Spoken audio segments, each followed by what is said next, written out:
একটু তাড়াতাড়ি বলবো, হ্যাঁ। ইস, তোদের কটা ক্লাস আছে? ক্লাস একটুখানি এতে দে, আমাকেই ডাকবে আবার। আচ্ছা, থ্যালাসেমিয়ার ম্যানেজমেন্ট হচ্ছে প্রথমে ব্লাড ট্রান্সফিউশন, 2 নম্বরে হচ্ছে চিলেশন থেরাপি,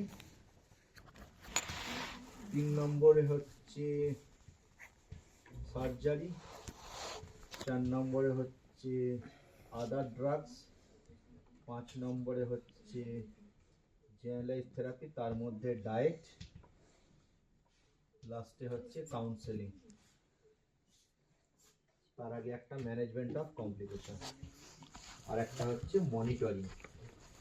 এতগুলো জিনিসে তোমাকে থিওরিতে তো পড়বে না, তোমাকে পরীক্ষা বলার সময় এরকম করে বলবে। প্রথম আছে ব্লাড ট্রান্সফিউশন। ব্লাড ট্রান্সফিউশন তুমি যদি এক লাইন মনে রাখো তাহলে মনে রাখবে টিআরবিসি ট্রান্সফিউশন করা হয়। প্রথম কোশ্চেন হবে কতটা, হাউ মাচ, কখন।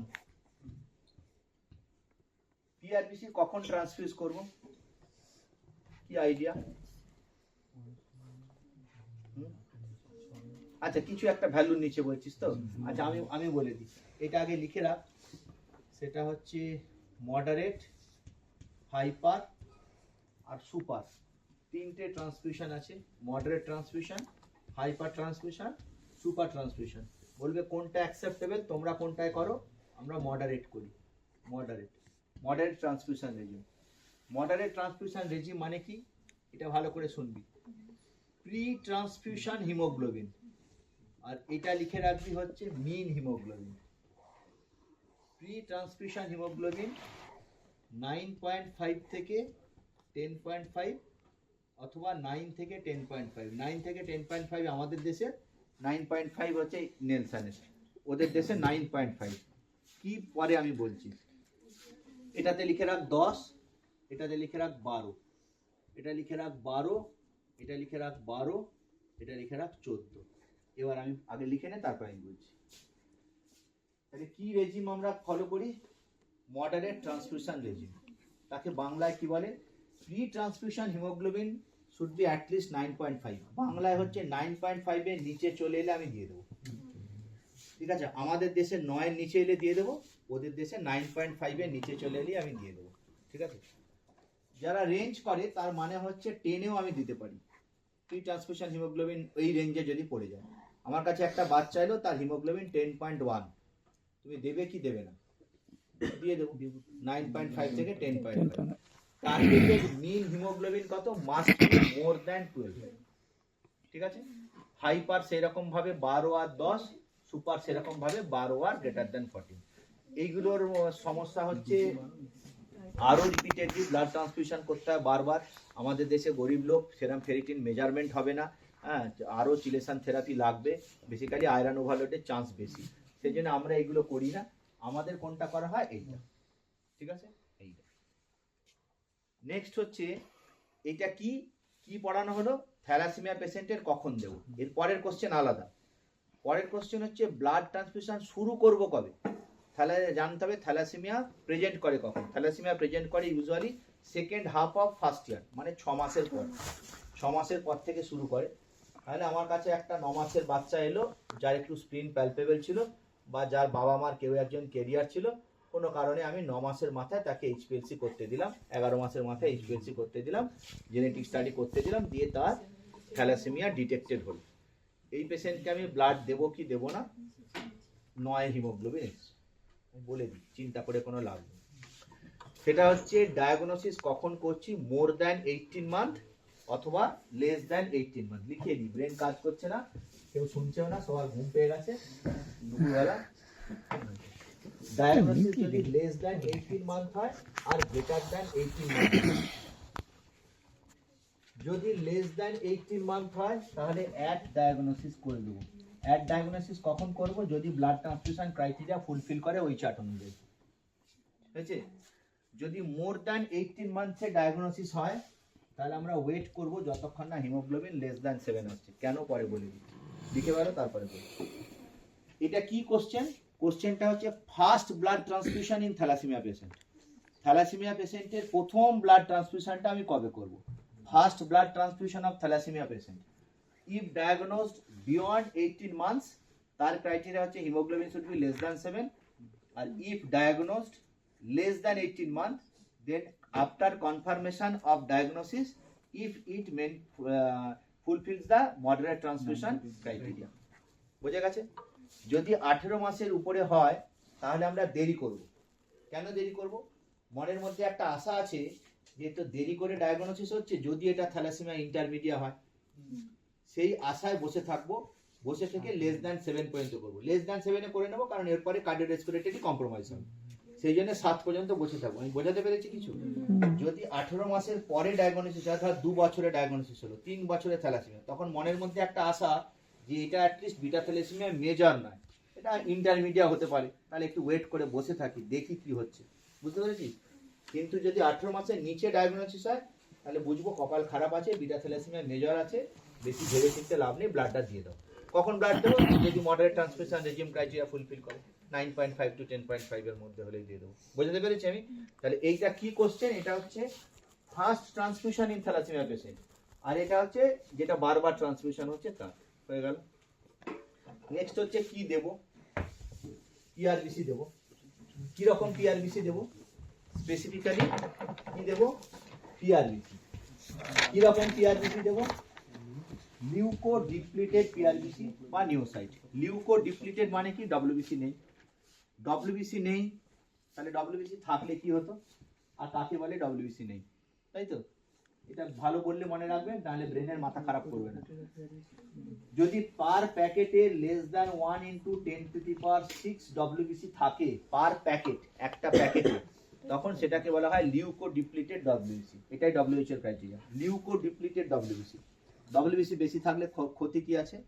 ডব্লিউবিসি বেশি থাকলে ক্ষতি হচ্ছে non hemolytic febrile transfusion reaction, NHFTR, ছোটবেলায় পড়েছো, NHFTR হয়, আর একটা হচ্ছে CMV ইনফেকশনের চান্স বেশি। আর একবার কি দেবে? ডব্লিউবিসি। কি টাইপে? এই সরি, পিআরবিসি। কি পিআরবিসি দেবে? Leuco depleted. কাকে বলে leuco depleted? Less than 1 × 10⁶ per packet. Leuco depletion যদি না করো তাহলে কি ক্ষতি হবে? Non hemolytic febrile transfusion reaction এইটা বেশি হবে, আর চান্স অফ CNV ইনফেকশন বেশি হবে। তোমাদের এখানে কি দাও? আমাদের এমনি আরবিসি, যাই হোক, আমাদের কি দেওয়ার আছে। এবার পিআরবিসি দিলাম। কি করে তোমাদের এখানে মানে কিভাবে নরমালি কিভাবে করা হয় শুধু মনে রাখবি। থার্ড জেনারেশন মুখস্থ করে রাখবি। Third generation leuco depletion filter 99.9% WBC কমিয়ে দেয়। Third generation leuco depletion filter. হ্যাঁ, তোদের আর জিজ্ঞাসা করবে না, এখানে অনেক মেথড আছে, সেসব আমি বলছি না। ওয়াশিং, ডিগ্লিসারাইজেশন, ওসব আর জানতে হবে না। ফার্স্টে কত, সেকেন্ডে কত, জানতে হবে না। Third generation leuco depletion filter, এটাতে হচ্ছে 99.9% জেনে যায়। আমি আবার বলছি, এটা মনে থাকলে ভালো, না মনে থাকলে কোনো অসুবিধা নেই, তুমি পিআরবিসি বললে যথেষ্ট। ঠিক আছে, পিআরবিসি বললে যথেষ্ট। পরের লাইনটা তোমাকে মনে রাখতে হবে। পরের লাইনটা মনে রাখতে হবে। পরের লাইন কি? পরের লাইন হচ্ছে কতটা দেব, কতটা দেব। 10 to, এগুলো ভুল করবে না পরীক্ষার সময়, এইগুলো gross 10 to 15 ml per KG. 11 KG বাচ্চা কত দেবো তাহলে? 110 ml অথবা 165 ml, তাই তো? উদাহরণ দিয়ে একটা বললাম, ঠিক আছে? 10 to 15 ml পার কেজি, এই ডোজ ভুল করলে হবে না। কতক্ষণ ধরে দেব? Usually over 4 hours. Usually over 4 hours, 4 ঘন্টা ধরে দেব। যদি কনজেস্টিভ হার্ট ফেলিওর থাকে অথবা যদি হিমোগ্লোবিন লেস দ্যান 5 হয়ে যায় তাহলে স্লো ট্রান্সফিউশন করব। স্লো না করলে কি হবে? দুম করে কার্ডিয়াক ওভারলোডে মরে যেতে পারে, হার্ট ফেলিওর হয়ে। ঠিক আছে, স্লো ট্রান্সফিউশন করব। স্লো ট্রান্সফিউশন মানে কি? আচ্ছা, এখানে যেটা 4 আওয়ার, এখানটা লিখে রাখো মোটামুটি ভাবে 3 to 4 ml per kg per hour rate. এটা কি বলা হচ্ছে? এটা হচ্ছে rate of transfusion. Rate of transfusion normally রাখা usually 4 ml per kg per hour, ওই 3 to 4 ml per kg per আওয়ারে রাখা হয়। 3 to 4 ml per kg per hour. তাহলে দেখো, এটা আমি অ্যাকচুয়ালি বলতে চাইছিলাম, এটা অ্যাকচুয়ালি 3 to 4 আওয়ার লেখা আছে। যাই হোক, দুটোই একই। 3 থেকে 4 ঘন্টা ধরে দেব 3 to 4 ml per kg per আওয়ারে দেবো। স্লো ট্রান্সমিশন কখন করব? যদি পেশেন্টের হিমোগ্লোবিন লেস দ্যান 5 থাকে অথবা হার্ট ফেলিওরে থাকে। কাকে বলে slow transmission? 2 ml per kg per আওয়ারে দেবো। সোজা কথায় দেখ, যদি 10 করে দিই তাহলে 2 ml পার কেজি আওয়ার হচ্ছে 5 ঘন্টা ধরে দেবো। বুঝতে পারছিস কি বলেছি? 5 ঘন্টা 6 ঘন্টা ধরে দেবো যেখানটা। আর একবার বলছি, পিআরবিসি কত দেবো? 10 to 15 ml পার কেজি। কতক্ষণে দেবো? 4 আওয়ার। রেট কত? 3 to 4 ml per kg per hour. Slow কখন দেবো? কনজেস্টিভ হার্ট ফেলিওর আর হিমোগ্লোবিন স্লো মানে কি? 2 ml per kg per hour. তাড়াতাড়ি দিয়ে দিলে কি হবে? হার্ট ফেলিওর হয়ে যাবে। ঠিক আছে, হার্ট ফেলিওর তাড়াতাড়ি করে দিলাম। এইটা হয়ে গেল। কত ব্লাড দেবো? ব্লাড এবার হচ্ছে এক্সপেকটেশন। ব্লাড তো দিয়ে দিলাম, তারপর পয়েন্টে গেছি। ব্লাড দেওয়ার পর কি আমার এক্সপেকটেশন? হিমোগ্লোবিন বাড়বে। কত হিমোগ্লোবিন বাড়বে? Usually 3 to 4 ml per kg PRBC transfusion will raise hemoglobin by 1 gram per dl। তাহলে যে আমার কাছে এসেছিল 7 নিয়ে, তার এখন ব্লাড দেওয়ার পরে কত হবে? 7.2 নিয়ে যে এসেছিল তার কত হবে? 8.2 কেন হবে?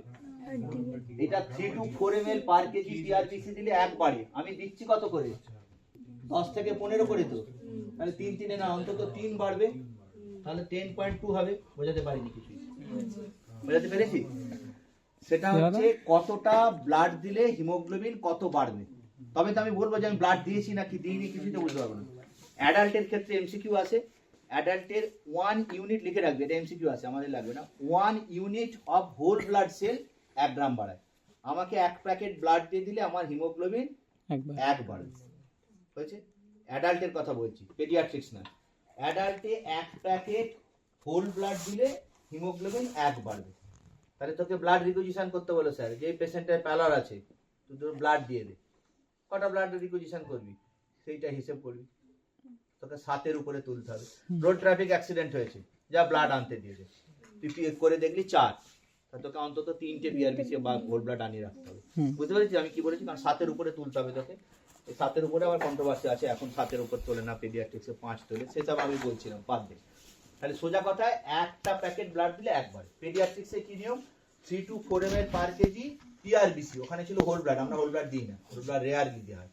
3 to 4 ml per KG PRBC দিলে 1 করে বাড়বে। ঠিক আছে? তাহলে যে আমাকে 7.2 নিয়ে এসেছিল, আমি তো মোটামুটি 10 থেকে 15 ml পার কেজি ব্লাড দিয়েছি, মানে মোটামুটি 3 বেড়ে যাবে। আরে বাচ্চা, বুঝতে পেরেছিস কি হিসাব করছিস এত? ঠিক আছে, তাহলে 3 বাড়বে। তাহলে আমার এক্সপেকটেশন হচ্ছে, মানে এইটা আগে করি যে কতটা ওকে বাড়াবো না কতটা আমি প্রত্যেক ক্ষেত্রে 10 থেকে 15 ml চাই। সবাইকে 10 থেকে 15 ml দেবো, সবাইকে 10 থেকে 15 ml। তার বেশি দেবো না, কারণ তার বেশি নিতে পারবে না। নিতে না পারলে বলবো আবার পরে এসো, আবার পরে এসো, তুই পরে এসো, নিতে পারবে না। যদি 2 হিমোগ্লোবিন নিয়ে আসে, তাকে ব্লাড দিয়ে স্টেবল করে 5 পর্যন্ত তুলবে। এমন নয় যে 2 এলো আমি 30 ml পার কেজি দিয়ে দেবো, বা 10 থেকে 15 ml শেষ করলাম দিয়ে আবার দিয়ে দেবো। তাকে দেয়া হবে, স্টেবল করবে, তারপর। এখানে একটা খারাপ প্রশ্ন আছে, আমি ছাড়া কেউ জিজ্ঞেস করবে।